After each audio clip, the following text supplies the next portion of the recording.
Hi అండి.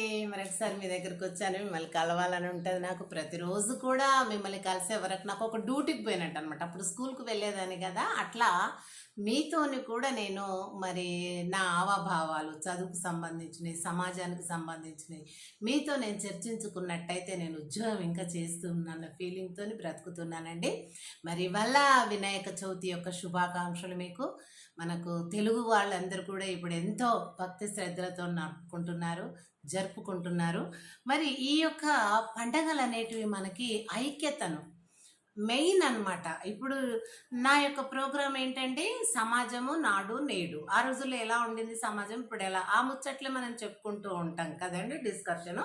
అయితే ఇప్పుడు వినాయక చవితి మరి ఏ విధంగా జరుగుంది, ఎందుకు జరుగుతుంది, దానివల్ల ఏంటి అనేటటువంటి మనం చూసుకున్నట్టయితే మరి ఇప్పుడు ముఖ్యంగా ఇదొక ఐక్యత భావాన్ని కలుగజేసేదన్నమాట.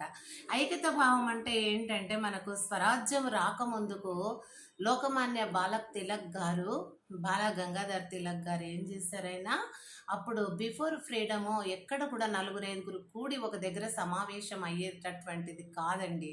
వాళ్ళు మరి అటువంటిది నిషేధం అనమాట. ఆ సమయం లోపల ఈ వినాయక చవితి రావడం వలన మరి బాల గంగాధర్ తిలక్ యొక్క ఆలోచన తట్టింది.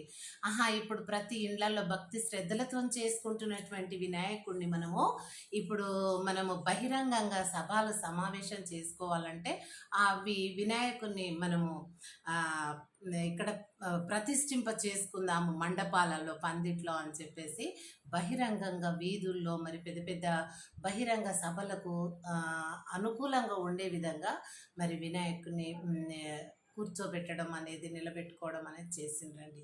దానివల్ల ఏమైందంటే అందరూ కూడా మరి చాలామంది ఏ కుల మత భేదం లేకుండా అందరు కలిసి దాంట్లో అందరు జాయిన్ అయ్యి భక్తి శ్రద్ధలతోనే మరి దేవుణ్ణి ఒకవైపు కొలుసుకుంటూ ఇంకొక వైపు మన దేశ స్వరాజ్యం కోసం ఏం చేయాలా, ఎలాంటి ప్లాన్స్ వేయాలా, ఏ రకంగా మనం ఈ ఉద్యమాలను ముందుకు తీసుకెళ్లాలా, మనం ఏ విధంగా ఫ్రీడమ్ని సంపాదించుకోవాలన్నటువంటి ఆకాంక్షతోనే మరి ఆ యొక్క బహిరంగ సభలు మరి బ్రిటిష్ వాళ్ళు వద్దు అనకుండా మరి ఆ రకంగా సభలను నిర్వహించినారండి. కాబట్టి అందరినీ కలిపేదే పండుగ.